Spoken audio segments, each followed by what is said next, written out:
Okay. Hello, welcome to today's webinar, 5 Steps for Improving EHS Incident Investigations, brought to you by Dakota Software. My name is Bob Kimball. I'm the Director of Marketing here at Dakota.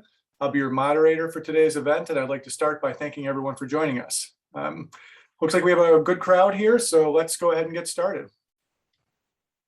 It's part of Dakota's mission to provide critical insights to our clients and to the global EHS community. So we conduct webinars on emerging topics each year. As you can see, we've worked with our partners and clients to present on topics ranging from safety training to ESG and the evolving role of EHS managers, global compliance strategies. So that's kind of central to Dakota's mission. We decided to focus on incident investigation today because our clients have commented how our tools have helped them really with the capturing of incident data to how it's helped with their root cause investigations and lead to more meaningful corrective actions. They also value the visibility and analytic capabilities that kind of come from centralizing their data into one place. So we also write and underwrite research about topics and trends that are relevant to EHS leaders. A few examples from the past year or so are here. As you can see, many of these are focused on EHS compliance management. That's one of Dakota's core competencies and one of the things we're probably best known for. We have coordinated this webinar with the release of a new ebook, Everything You Need to Know About EHS Incident Management. So this is a 12-page ebook. It outlines best practices for managing and learning from EHS incident data. Features a number of infographics, references to OSHA, EPA, other agency resources. So at the conclusion of this webinar, we'll follow up with everyone and send out a copy of this. So let's go on to today's agenda. So the agenda includes presentations from Dakota's EHS and product experts. It will last approximately 50 minutes. We do have a lot of people here today, so everyone is muted. We do want your questions, though. We obviously want to have an interactive session. You can submit your questions at any point during the presentation, and we will address as many of them as possible at the end. We're also going to be doing some short polls throughout the session, so we hope you can participate in those, and we will share responses so that everyone kind of gets a sense of who's in the room and what's important on some of the topics we're going to be discussing. So next, I'd like to introduce our presenters from my colleagues at Dakota Software. First, I'll introduce Jay Finnegan. Jay is a member of Dakota's compliance services team, where he is responsible for assisting clients with the implementation of Dakota's products. Prior to joining Dakota, he held a variety of educational, technical, and managerial positions, including 12 years in EHS management roles. Jay has degrees in mechanical engineering, business administration, operations research, and law. He also holds CHMM, CVI, and lean manufacturing certifications. We'll also be hearing from Cody Burke. Cody joined Dakota Software in 2013 and spent more than 5 years in business development, where he introduced organizations to Dakota's solutions. In his current role as a solutions consultant, he leads product demonstrations focused on aligning the software solutions to individual company needs. Cody has made numerous presentations on EHS data management systems while working with companies of all sizes and industries. I will now turn it over to Jay and Cody. Thanks.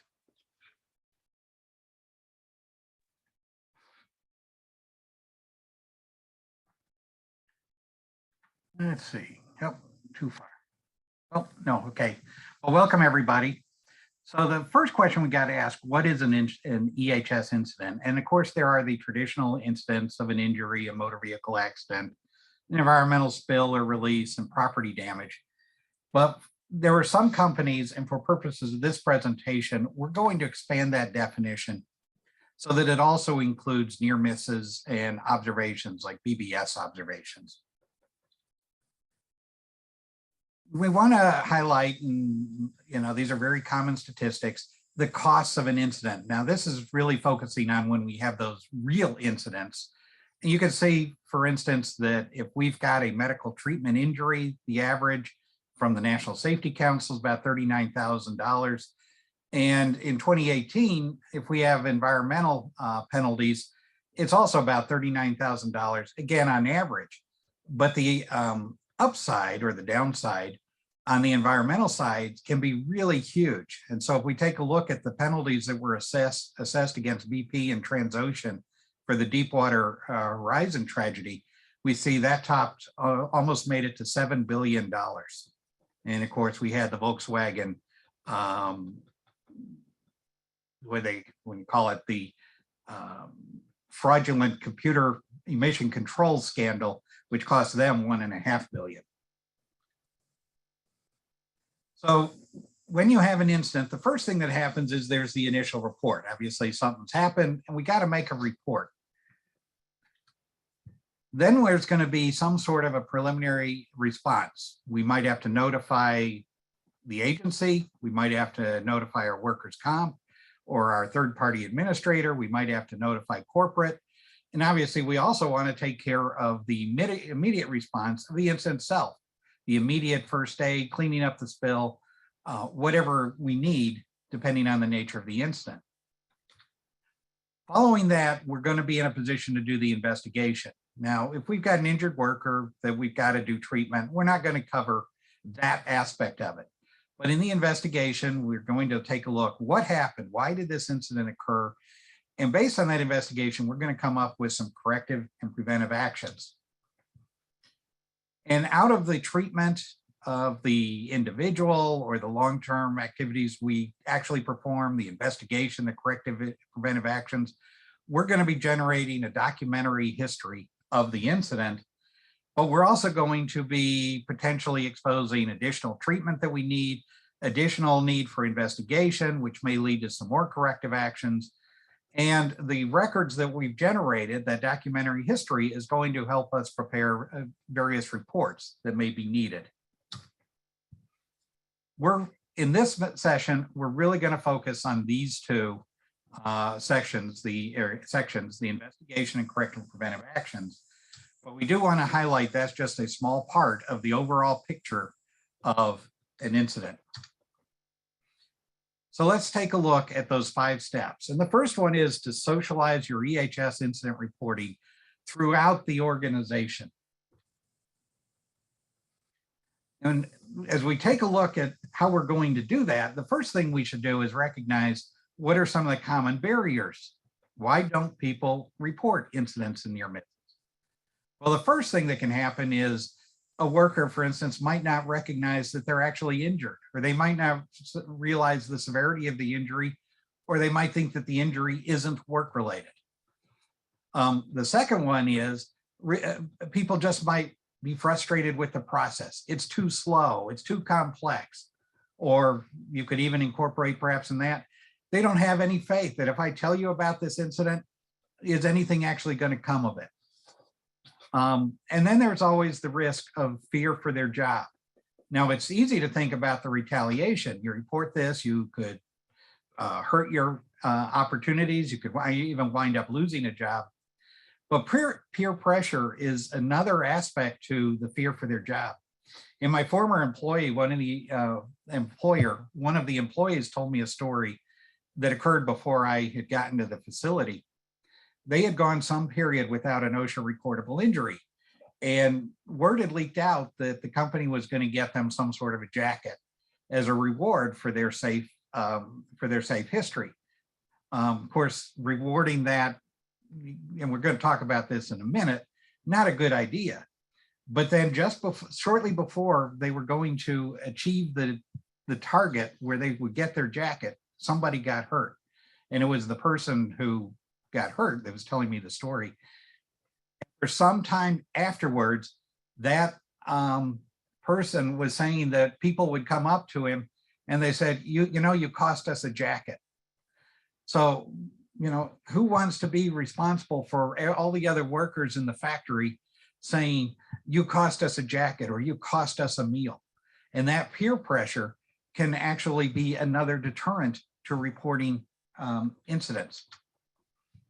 How do we overcome those barriers? And the first one is that the company needs to strongly avow and assert its dedication to safety and EHS in its mission statement. And these are just a couple of examples where companies have embedded that commitment in their publicly available and mission statement, and they've communicated it to the whole world. Another one is training. This is very important. And so we might have some banners and signs around the factory, or we might bring people in to, various training sessions to train them about how we make reports and why it's important to do these reports. And then finally, safety incentive programs, they are definitely a good thing to do, but you've got to be careful with them. All too often, these programs could actually work as a deterrent to reporting, especially when they were derived from lagging indicators, such as a TR or IR, or if you had disproportionate discipline. Way back when, there was actually guidance that OSHA would take a look at your safety incentive programs, and they would say, you got to be careful because this might be a deterrent. That guidance actually got codified into law. So now if you've got a program that discourages reporting, you can actually get in trouble and get fined for that. So with the safety incentive program, the safe thing approach is to emphasize positive behaviors, focus on leading indicators. And a good one that's relevant to this point, it'll be the timeliness and the accuracy of the reports. And then you could also focus on things like, if those observations and near misses, how many people do we have actually reporting the information, the participation rates? I do want to make a comment about drug testing programs. Many companies have these blanket testing programs. For the most part, that blanket testing is generally out now. You must have reasonable belief that drugs and alcohol contributed to the incident. Again, this was a deterrent. Blanket testing is okay, though, if there's some other rule, like the DOT rules, that actually require testing.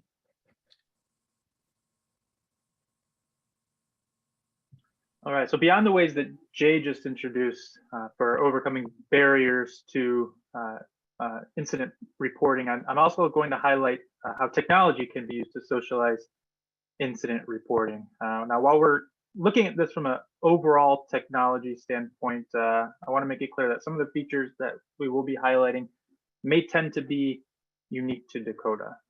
So on the next slide, we'll cover the first way, which is overall making the ability to report an incident more accessible. So anyone in the organization needs to be able to report an incident at any time from anywhere. So using technology such as mobile devices like an iPhone, smartphone, tablet, as well as computer kiosks posted around the workplace will enable you to do so.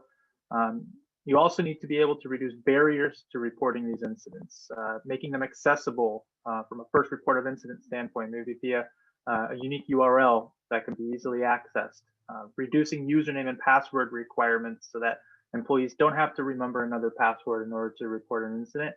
This also provides anonymity when desired. So if you're not specifically identifying and authenticating yourself when reporting an incident, then employees will be rest assured that in instances where they want to remain anonymous, the system will allow them to do so. Technology also happens to partition adversarial relationships. So an employee that may not have the best relationship with the supervisor or manager doesn't have to worry about going to them when an incident occurs. They'll go straight to the software, the technology, report the information, and needs to be documented. Another way that we can socialize incident reporting is just making the process simple and accelerated through technology. So using forms that make it easy to collect the information will overcome resistance. They're going to promote timeliness and accuracy of the information being collected by either automating data that's captured, such as automatically capturing the date and time reported, or make it easy to capture information. Some of the ways we can do that is by reducing the amount of fields that are available in the first place on that first report of incident. Also, we can use checkboxes and drop downs when possible to standardize the data that's collected, also make it quick and easy for employees to document the information.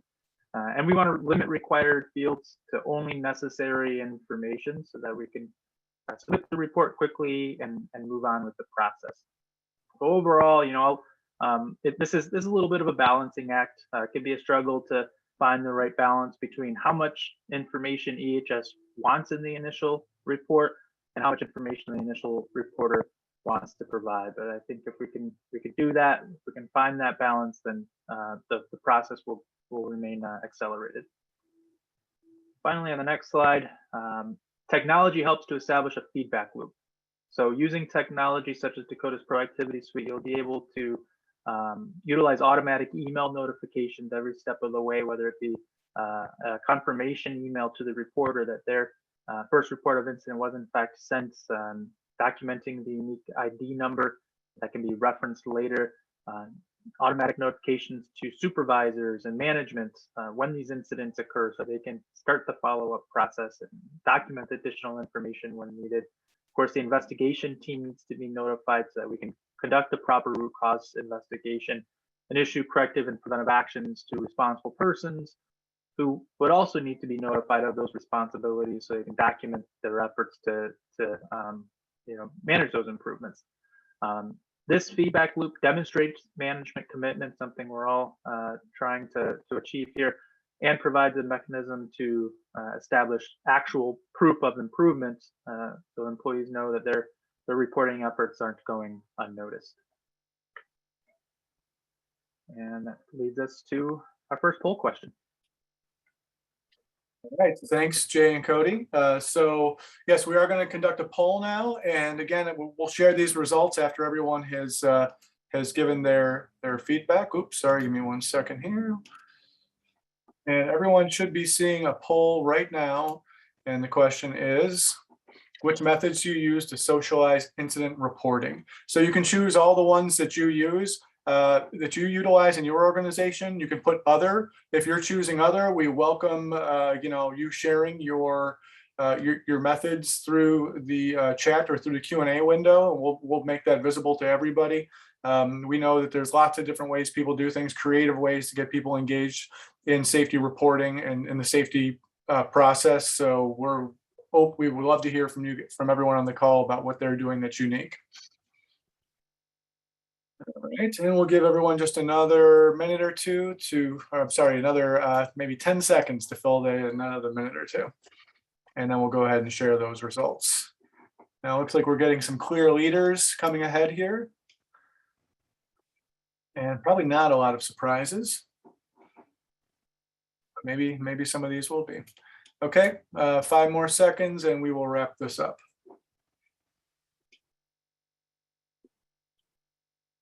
Okay, thank you.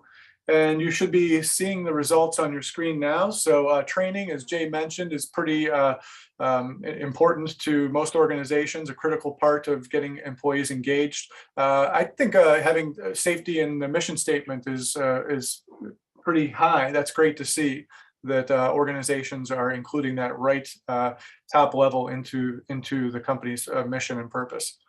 So that's great. And also a good chunk of people who are doing things through anonymous reporting, allowing employees to report anonymously. All right, great. All right, I will stop sharing that now, and I will turn it back over to Jay. Okay, so now we're in step 2, which is understanding our response record keeping and investigation requirements.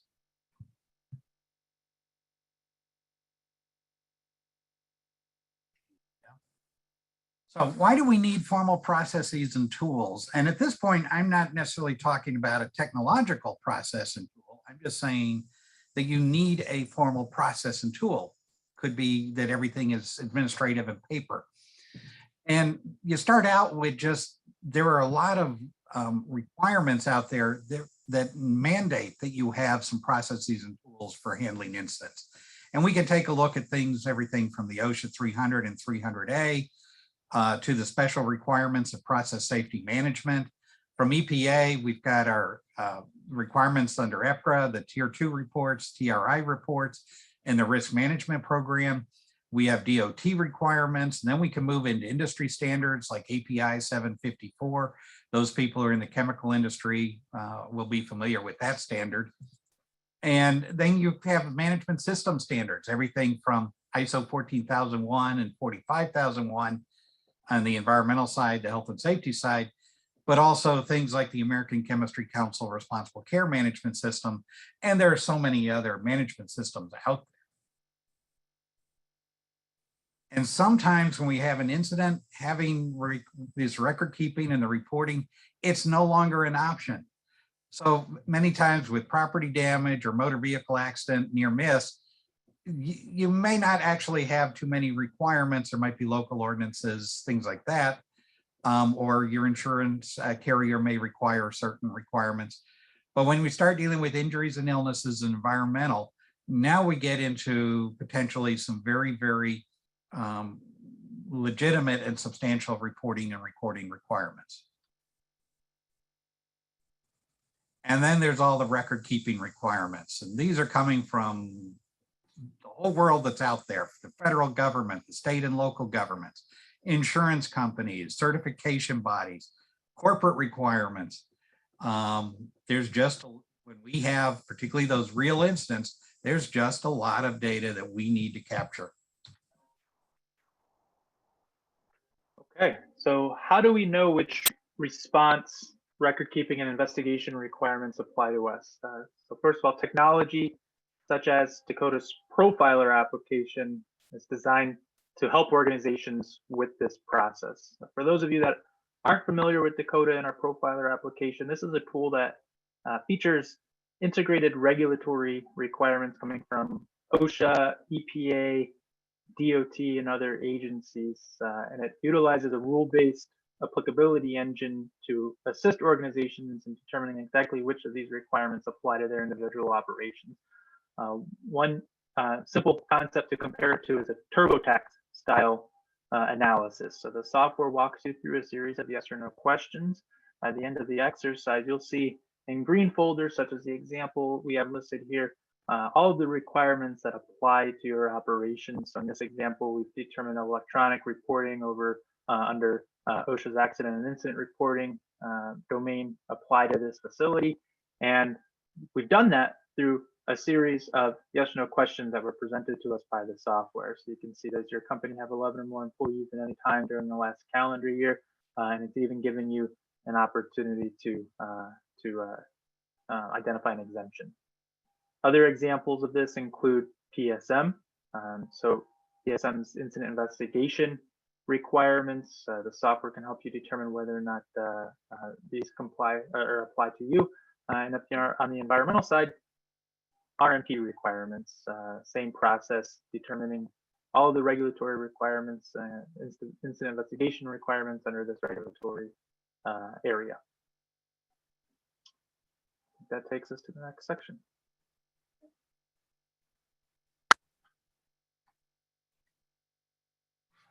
Okay, so now we're in step 3, acknowledging that there is almost never a single root cause. So once again, why do we need formal processes for the investigation and our root cause analysis? And it's because this step is simultaneously looking backwards and future. It's reactive, it's looking backwards because we're relying on historical data that is gathered as a result of actual incidents. But it's proactive and looking forward because we're seeking to prevent similar incidents from occurring in the future. So root cause analysis. Can we prevent incidents from happening? And anybody who's honest will say, not always. Can we prevent them from happening again? Many, yes. And so there is Captain Picard concerned that something is happening again. Now, the challenge of root cause analysis, the good news, but it's also the bad news, is that most organizations don't actually have all that many incidents, which means we have limited data. And that's especially if you look at the real incidents of injury, illness, environmental spills and the like. And so if we don't have a lot of data, then how can we possibly be able to predict the future well enough to be able to alter it, to prevent future incidents from happening? So we're going to take a look at the basic steps of problem solving. This is a very common or well-known process, particularly used in the automotive industry, called the 8D or the 8 discipline process. And we see everything from forming the team, defining the problem, any interim containment actions we might have to take, going through the root cause analysis, defining our corrective actions, making sure they actually worked, finding out if there's anything else that we need to do that's more, for instance, preventive in nature. And then the 8th step is we want to recognize the team and the individuals who participated in this process. In this next slide, we've got some common root cause techniques and some commercially available tools. The techniques you see there, and this is only a small subset of all the techniques that are available. And they're ordered roughly in the simplest to the more complex at the bottom, simplest at the top. And then these commercial tools over on the left, there are things like Taproot, the Process Improvement Institute root cause chart, the comprehensive list of causes, and Apollo root cause analysis. The comprehensive list of causes I have emboldened here. That happens to be the model that we've embedded. It's a cause mapping type of model that's embedded in the Dakota system. And you can see within the comprehensive list of causes, you start with the problem. You've got some high level categories of where the causes may reside. And each of those high level categories is broken up into a whole series of subcategories. Here under the conditions, I only have 2. I think there are actually 8, if I recall. But it just shows you how you can walk through this tree to find all the root causes of the incident. And so why is there almost never one root cause?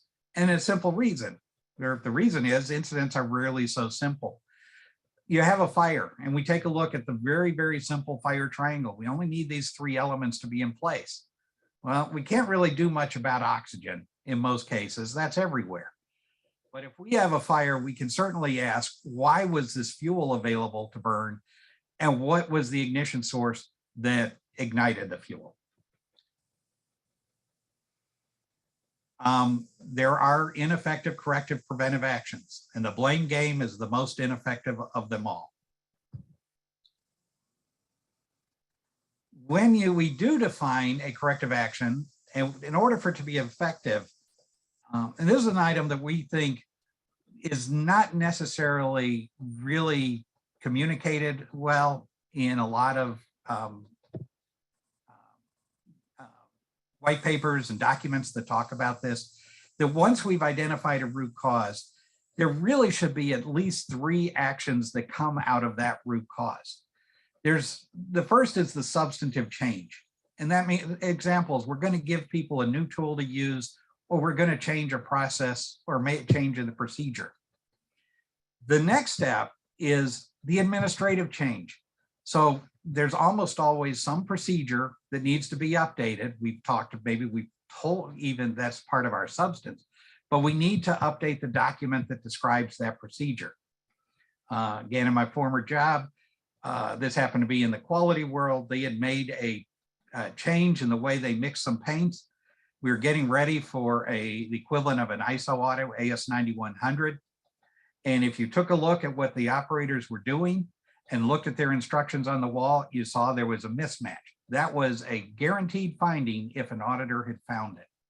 They had made the change, they forgot to update the documents. And finally, the third of those 3 steps, you got to make sure that everybody who needs to use that tool, needs to follow that process, understands what the new process or how to use that new tool. Training is the third of the 3 actions. Very good. So next we'll talk about technology. If you're using technology to handle your incident management process, you need to make sure it supports root cause analysis and corrective and preventive action tracking. So specifically, you want to be able to document the root cause analysis, team leader, team members, dates of the analysis, when the analysis started, when it was completed. As Jay mentioned, Dakota has built the comprehensive list of causes into our specific incident management application, helping to walk you through those cause mapping scenarios, journal entries are another nice feature that help you to document additional information beyond what might be captured in a dedicated field within the software. They also support collaboration between team members, sending messages back and forth between each other as you collaborate and document your investigation efforts. Attachments are great for adding supporting information, whether it be pictures, documentation, even links to other technologies, such as if you are handling your analysis through Taproot or some other root cause analysis method. And then ultimately alerts. As I mentioned already, you want to be able to notify the appropriate team members, stakeholders at the appropriate time during the entire life cycle of your incidents and their investigations. So specifically looking at the comprehensive list of causes, also as Jay mentioned, we start with the higher level actions, conditions, personal factors, and job factors that may have led to this specific event. And as we make those selections, so I think we're going to focus here under conditions. You can see we've selected protective systems. It's going to expand that topic into a broader subtopic of potential causes. And if we make some selections there under protective systems, we can end with a summary, textual summary of our finding to capture all the details associated. This comprehensive list of cause methodology is great for from a technology standpoint, because not only does it guide the users through the analysis, but it allows you to sort and analyze those findings later within the database. Any corrective and preventive actions coming out of your analysis, as Jay mentioned, there's typically three specific unique actions coming out of any investigation. With the technology like Dakota's proactivity suite, those are going to be remain linked to the originating event. So not only will you be able to track those within the action management database, but you can link them back to the events where they originated. Again, automatic email notifications and escalation alerts are going to prompt responsible persons of their assigned activities and maybe even their supervisors if things start to fall through the cracks. Filters and calendars can be used to prioritize these tasks. So giving people insight at the right time into their responsibility of employees that they manage. Reports and dashboards will help you to understand how you're doing towards these goals that you set as an organization, such as hitting a specific on-time completion percentage.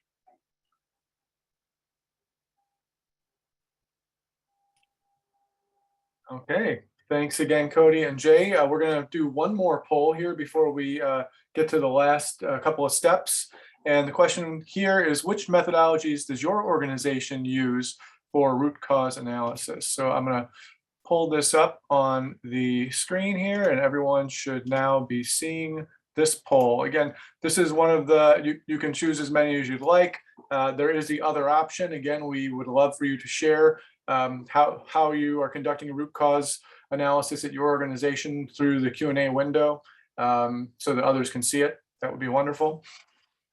And we know that this is not a comprehensive list here. Obviously, we've just chosen some that are popular methodologies. So if you're doing other types of things, please feel free to share. All right, and that picture is coming in, and I see again some winners starting to emerge. We'll give everyone another 10 seconds to go ahead and click through. I know it's a long list, so we don't want everyone skewed just to the ones that are at the top. It doesn't seem to be the case so far, though.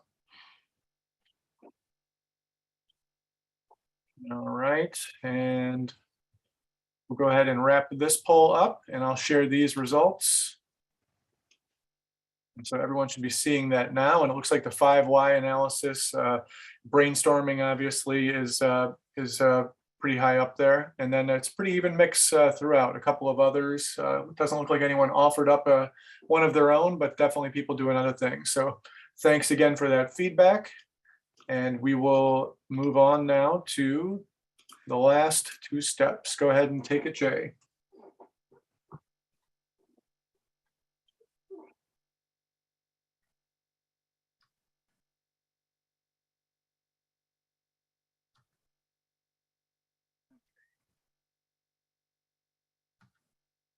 There we go.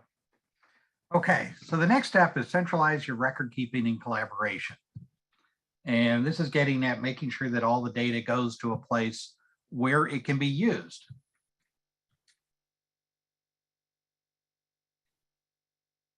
There we go.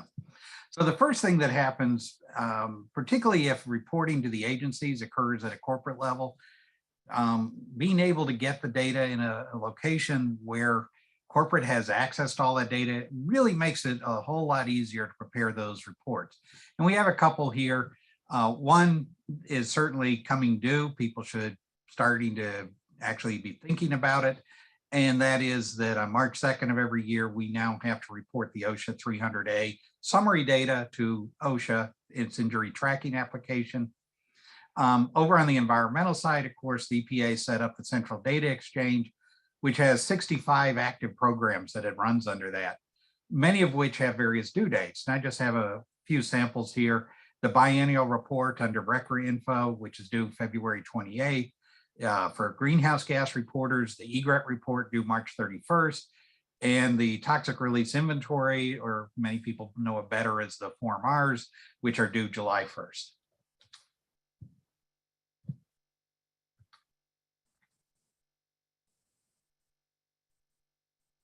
One of the advantages, again, of getting this to being able to get the data into a consolidated area, it creates a knowledge base. You have to remember that the challenge of root cause analysis is that most organizations don't have a lot of incidents.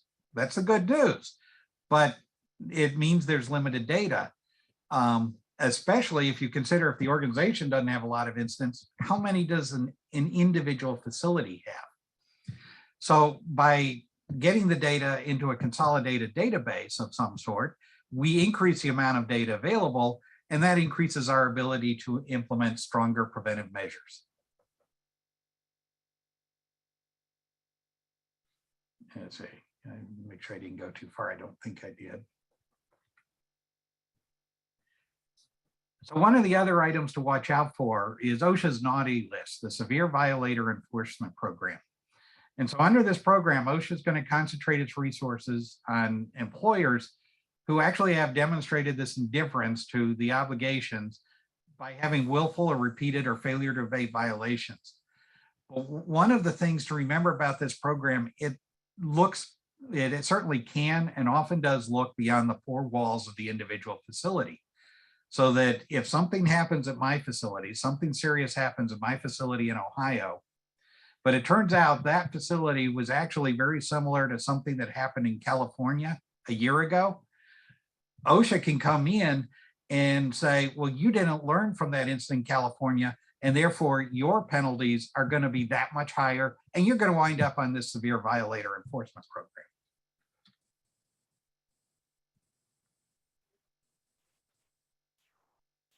So as Jay indicated, one of the benefits of maintaining your information in a centralized database is assisting with your compliance efforts. So doing so using technology, again, such as Dakota's Proactivity Suite, will allow you to easily produce compliance reports. In this example, we're looking at OSHA's Form 301. You can see we've expanded from what we call a data table, the bottom left image there, where you're seeing kind of a complete list of all the records that match the filter conditions that you set up in the software. You can open up a record to view its entirety in full detail, and then produce a 301 report directly from that detailed incident record.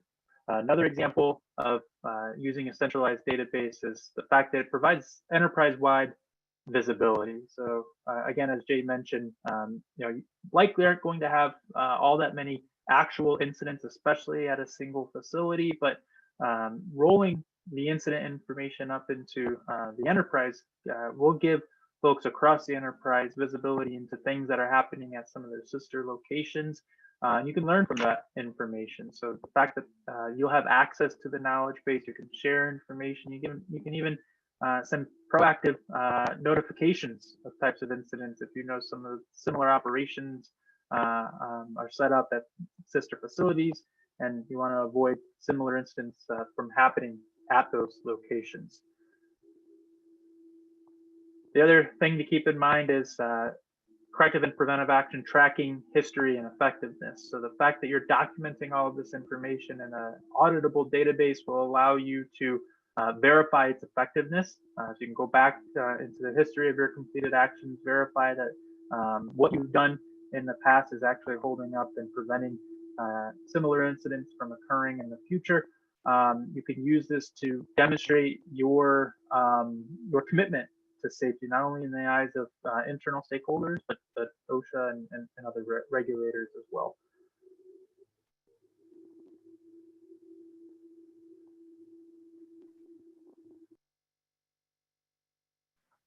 Okay, so finally, we're at step 5. We're going to leverage that technology to unlock hidden insights into the data, or in the data.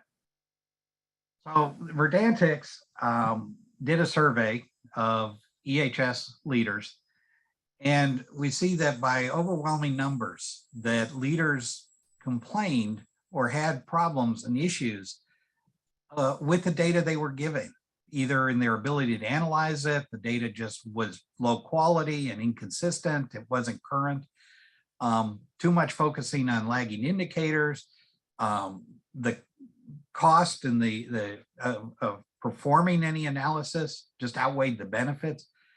And so having good technological systems to help you manage the data can address all of these very common complaints that EHS leaders have raised. So why do we need better data? And we keep saying, here we go. The goal is to prevent future incidents. And so once again, if we don't have good and comprehensive data, how can we predict that future well enough to be able to alter it? And at this stage, we're just considering the real incidents. Once again, it's good news. Most organizations don't have that many actual incidents. That's limited data, but this works against that objective of our goal. With that limited data, we have limited analytical value. So we can increase the opportunities of supplementing the data if we consider that an incident if we also include those near misses and the observation data in our analytical tools. But we have to watch out. If we have too much data or the wrong tools, it's going to become very difficult to analyze that data.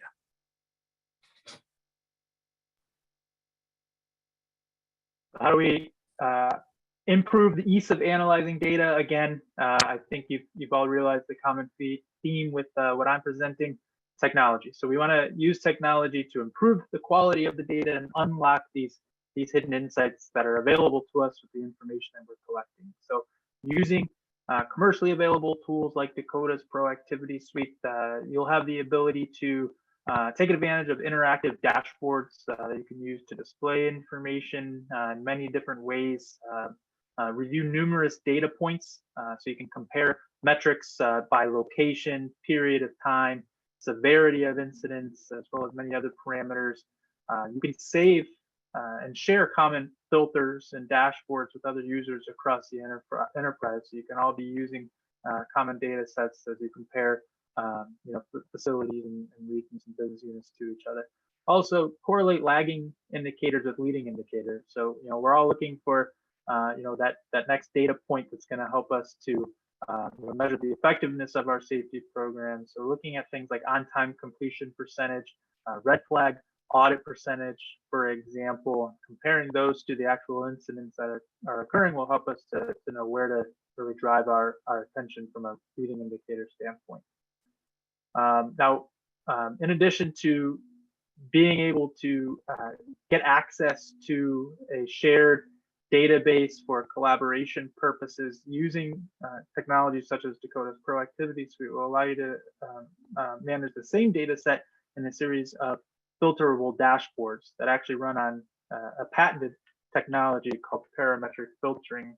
These dashboards allow you to visualize the data that's being reflected and shown within the filters on the left-hand side, but you can also drill directly into these metrics within the graphs and kind of explore and uncover kind of hidden correlations between the data within your organization. So when it's all said and done, our goal here is to really set the stage for proactive analysis. Hopefully, if you're doing things the way you're intending to, you won't have all that many severe injuries, minor injuries, or anything like that. But if you start to collect more observational data and use commercially available technology to analyze that information, you can shift from a reactive to a proactive response for your safety priorities. That's it. Okay. Thank you very much, Cody and Jay, for that great presentation. I'd like to remind everyone right now that you can, we've got a couple questions that have come in, but we still have time to answer. So please go ahead. If you'd like to ask anything specifically, you can go ahead and put questions through. We do have one more short poll, and this is an easy one. We really just want to know how we did. As I mentioned at the beginning, we are trying to put together webinars and content that helps the global EHS community. And so we don't want to waste anyone's time with webinars that aren't of interest, and we want to make sure that when we're promoting these events that they're meeting your expectations. So please take a minute just to go ahead and fill out our exit survey to let us know how we did on this event. As you do so, I'm going to go ahead and just recap what we discussed here. And so the 5 steps kind of summarized. We're socializing EHS. Step 1, socializing EHS incident reporting throughout the organization. Step 2, understanding response record keeping investigation requirements. 3, acknowledge it, as Jay said, there's almost never just one root cause. Step 4, centralize your record keeping and collaboration. Step 5, leveraging technology to unlock the insights in this data that you are gathering. So I see that people are filling out the exit survey. I appreciate that. We're going to go ahead and move on to Q&A then. As you'll complete that, I'll leave that up. But we'll go ahead and start answering some questions. And first question, maybe Jay, Cody, you can also contribute to this one, but the question is, who is typically involved in the incident investigation? So I know that the organization I was with, and one of the things I definitely tried to change, they often would have just the employee who was most immediate, for instance, the injured employee, and the supervisor. And that was always just not enough. That often led to that ineffective, eyes on task, mind on task, which is a terribly ineffective corrective action. I happen to be a believer that most incidents are the result of either a bad engineering design in the process or the product, bad administrative design, but there's a huge, there are often design gaps that are really behind this, which means you should have representatives of the employees, the people who actually have to do the work, certainly representatives from management. You should have some engineering staff, because they're the ones, if it comes down to a substantive design change, it's got to work through your design. And certainly in the case of something that involves EHS, you should have some representation from the EHS people to bring in the aspect. You realize what is the potential EHS impact of this incident? That is one of the things I really liked about the Apollo root cause, and was the 6th general question they asked, where you don't just focus on what happened, but you always ask what could have happened. And so this thing that turned out to be a minor back strain, actually, when you look at what could have happened, it could have been much, much more severe, potentially even a fatality. And that gives the weight of the incident a bigger hammer. Right. Okay, great. I'm going to go ahead and wrap this poll up, and then we'll move on to the next question. All right. And so this question is, and I think we touched on this a little bit, but maybe we want to clarify that. What root cause analysis methods does Dakota support? Cody, maybe you can handle that one. Sure. Yeah. So we've specifically built the comprehensive list of causes into our incident management application. So if you recall from the presentation, I covered a few slides that kind of built on selections of potential root causes. And beyond that, there's certainly the ability to configure the software to support other causes, but also simply through the use of attachments.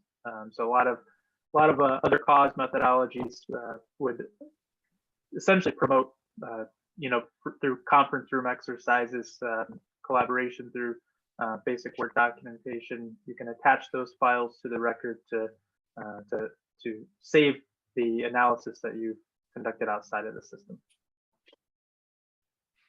Yeah, and I'll make a comment that I know Taproot offers its own software program where they've got their charting capabilities. Apollo had the same thing where you've got the charting plus associated database. Dakota has not embedded any of the charting, so that would always be done outside of our system.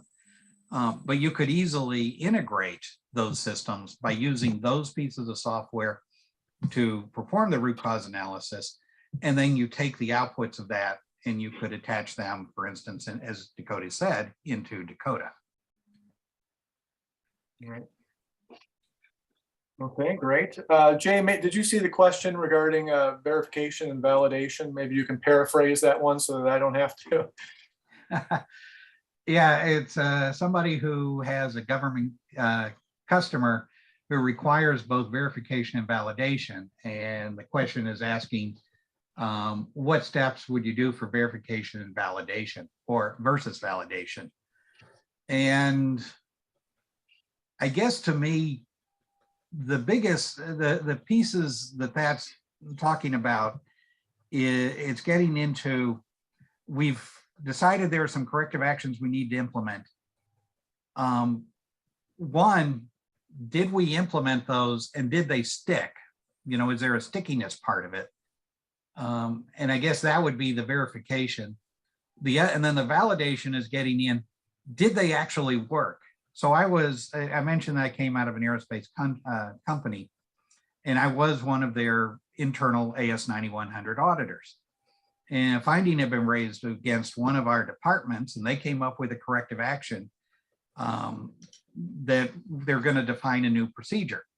3 years later, I'm doing an audit on that department, and I talked to 3 or 4 people in the department, and they all told me different processes of how they actually did this procedure. So here it is, you wrote your own procedure, 3 years later, nobody's followed, and of course, none of them followed the procedure in the document. So that's a case where the verification and validation both failed. I don't know the actual steps, but as I said, I think what that's getting at is one of looking at stickiness, and then one is looking at effectiveness, because those are definitely 2 different things. Effectiveness, and did it introduce any additional risks through the process? That's part of validation as well. Okay, thanks. We do have another question here related to road accidents. It says, would you suggest any specific measures for road accidents / incidents investigations for better results?